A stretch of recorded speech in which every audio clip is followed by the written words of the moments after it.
Sa gitna ng viral na trend na, "Piliin mo ang Pilipinas" challenge, hindi nagpahuli ang kilalang TV host na si Vice Ganda sa pagpapakita ng kanyang suporta at pagmamahal sa bansa. Sa kanyang TikTok account, ibinahagi ni Vice Ganda ang kanyang entry para sa nasabing challenge, subalit hindi lamang ito basta ma-cute transformation tulad ng iba.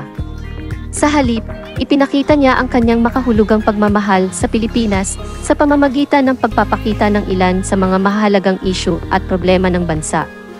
Sa kanyang TikTok account, ibinahagi ni Vice Ganda ang kanyang entry para sa nasabing challenge, subalit hindi lamang ito basta ma-cute transformation tulad ng iba. Sa halip, ipinakita niya ang kanyang makahulugang pagmamahal sa Pilipinas sa pamamagitan ng pagpapakita ng ilan sa mga mahalagang issue at problema ng bansa. Sa video, makikita ang pagbabago ng kanyang anyo mula sa simpleng ma-cute hanggang sa kanyang pagiging makulay at kakaiba. Ngunit sa bandang huli ng kanyang entry, ibinahagi niya ang mas malalim na mensahe.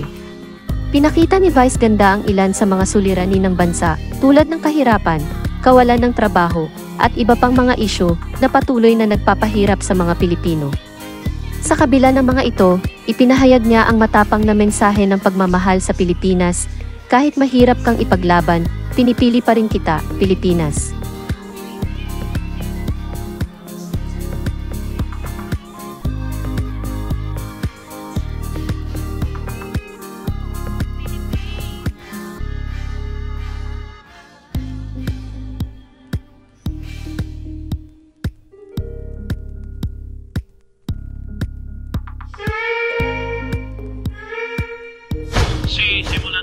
Madam Kilay's video entry to the Piliin Mo ang Pilipinas challenge has earned a lot of praises from netizens and has already gone viral. In the said video entry, Madam Kilay opted to do an OFF-inspired video showing various facets of the life of an overseas worker. #reaction sa entry ko. Nuri talaga ibig sabihin ng "Piliin mo ang Pilipinas para sa akin." Original concept wala akong ginaya, Madam Kilay said in her caption. Hindi mo maintindihan kung palamunin ka lang at hindi mo pa nararanasan. #of life, she added. Many netizens were touched by Madam Kilay's video, with many of them praising her for correctly depicting the life of an overseas worker and what the Philippines mean to them.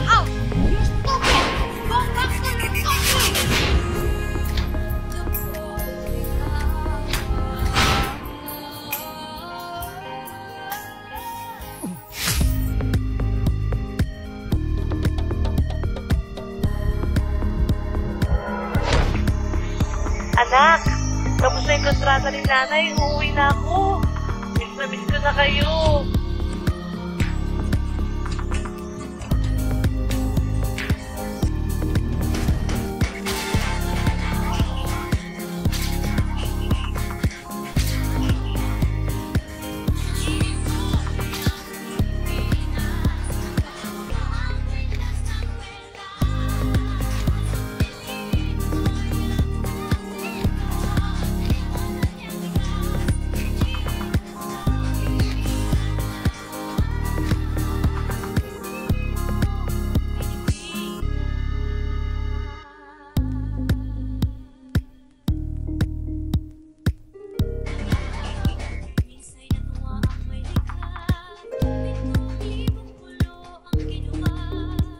Angeline Pinto delighted her followers with the surprise announcement in her latest video. The singer chose a creative way to participate in the trending "Piliin Mo ang Pilipinas" challenge.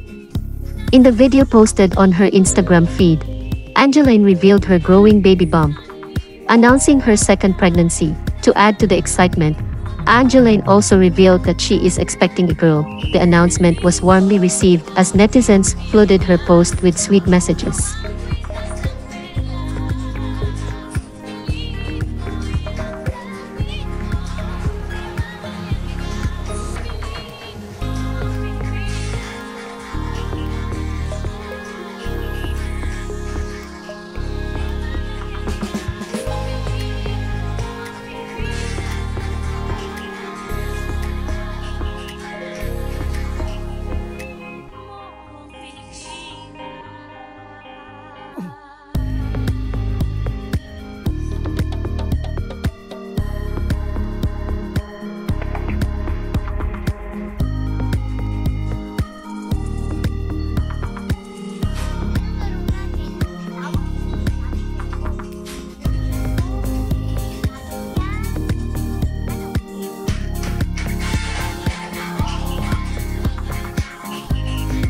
after the growing backlash he received from the viral video accusing him of stealing clips for his Piliin Mo ang Pilipinas challenge entry.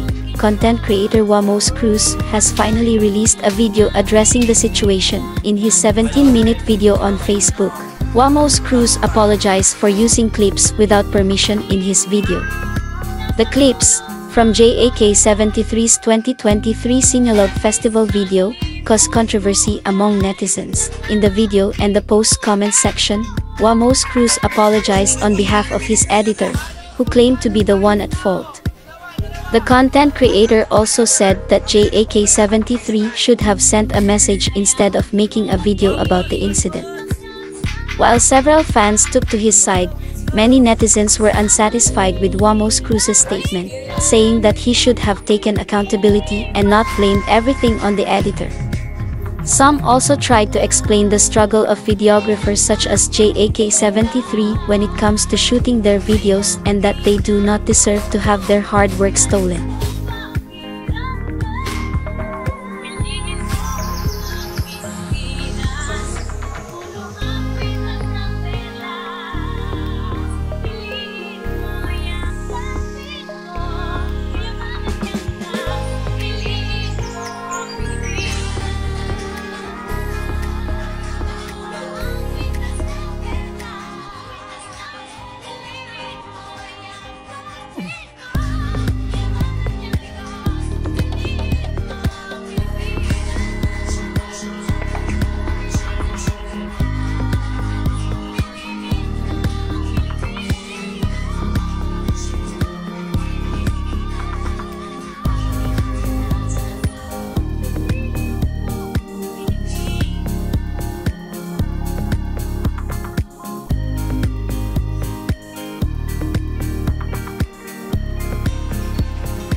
Netizens took to social media to criticize the Piliin Mo ang Pilipinas entry of influencer Antoinette Gale. In her entry, Antoinette wore a costume modeled after Mary, the mother of Jesus. However, her choice of outfit was met with disapproval, particularly from Catholic devotees who found it disrespectful. Antoinette Gale, the partner of social media influencer Wamos Cruz, was criticized for dressing up as Mary for her Piliin Mo ang Pilipinas entry. Antoinette dressed up in a costume inspired by Mary, the mother of Jesus. However, her choice of costume did not sit well with everyone, particularly Catholic devotees who felt it was disrespectful. Netizens criticized Antoinette Gale for using a saintly image inappropriately in her content. One questioned the mismatch between the saintly image and Antoinette's personality, urging honesty and self-respect.